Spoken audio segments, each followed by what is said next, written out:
Chapter 2 of Around the World in 80 Days. It's titled, In which Passepartout is convinced that he has at last found his ideal. "Faith," muttered Passepartout, somewhat flurried, "I've seen people at Madame Tussaud's as lively as my new master." In case you didn't know, Madame Tussaud's is a wax museum, which means they're not even alive, which means that his new master is not very lively at all. Madame Tussaud's people, let it be said, are of wax and are much visited in London. Speech is all that is wanting to make them human. During his brief interview with Mr. Fogg, Passepartout had been carefully observing him. He appeared to be a man of about 40 years of age, with fine, handsome features and a tall, well-shaped figure. His hair and whiskers were light, his forehead compact and unwrinkled, his face rather pale, his teeth magnificent. His countenance possessed in the highest degree what physiognomists call repose in action, a quality of those who act rather than talk. Calm and phlegmatic, with a clear eye, Mr. Fogg seemed a perfect type of that English composure which Angelica Kauffmann has so skillfully represented on canvas.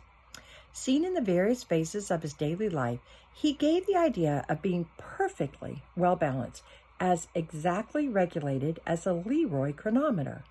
A chronometer is a watch or a clock.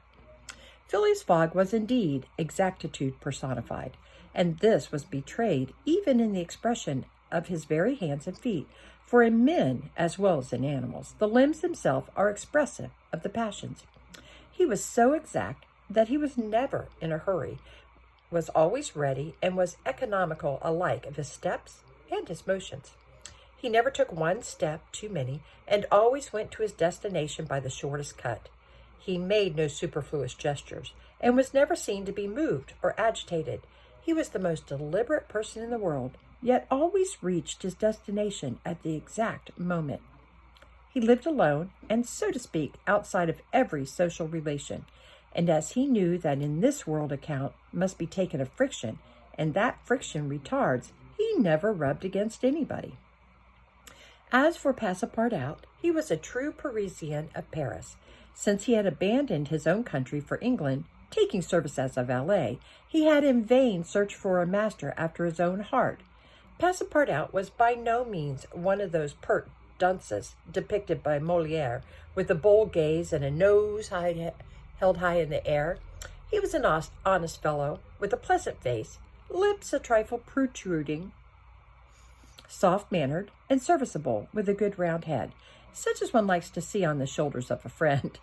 His eyes were blue, his complexion rubicund, his figure almost portly and well-built, his body muscular, and his physical powers fully developed by the exercises of his younger days.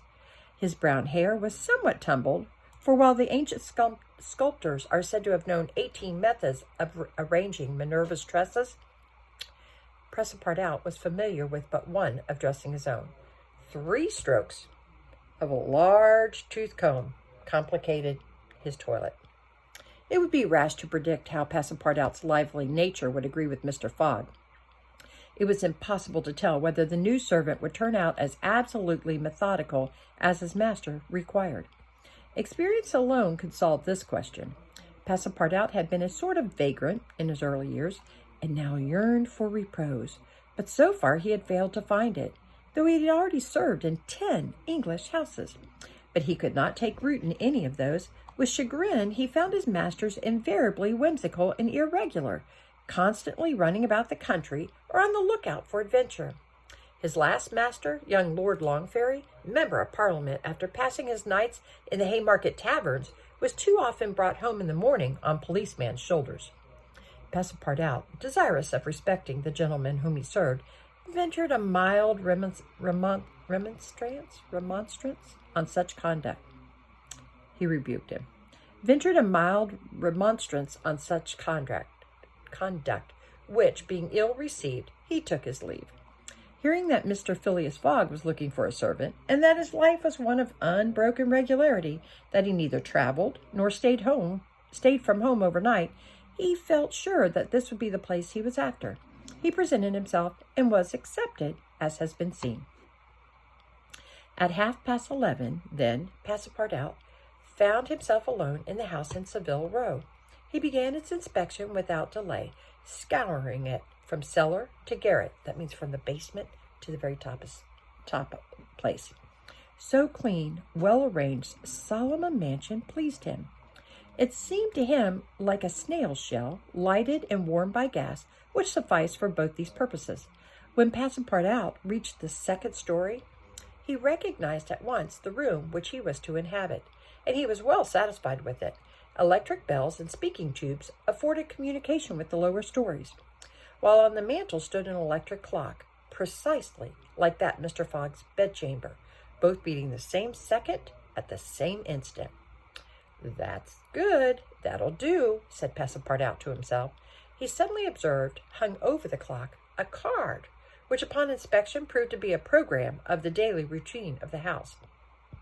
It comprised all that was required of the servant, from 8 in the morning, exactly at which hour Phileas Fogg rose, till 11:30, when he left the house for the Reform Club, and all the details of service, the tea and toast at 23 minutes past 8, the shaving water at 37 minutes past 9, and the toilet at 20 minutes before 10. Everything was regulated and foreseen that was to be done from 11:30 a.m. till midnight, the hour at which the methodical gentleman retired. Mr. Fogg's wardrobe was amply supplied, and in the best taste. Each pair of trousers, coat, and vest bore a number, indicating the time of year and season at which they were in turn to be laid out for wearing, and the same system was applied to the master's shoes. In short, the house in Savile Row, which must have been a very temple of disorder and unrest under the illustrious but dissipated Sheridan, was coziness, comfort, and method idealized. There was no study, nor were there books, which would have been quite useless to Mr. Fogg, for at the Reform 2 libraries, one of general literature and the other of law and politics, were at his service. A moderate-sized safe stood in his bedroom, constructed so as to defy fire as well as burglars. But Passepartout found neither arms nor hunting weapons anywhere.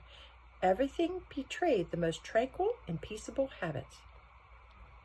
Having scrutinized the house from top to bottom, he rubbed his hands. A broad smile overspread his features, and he said joyfully, "This is just what I wanted, and we shall get on together, Mr. Fogg. And I, what a domestic and regular gentleman, a real machine. Well, I don't mind serving a machine." That's chapter 2.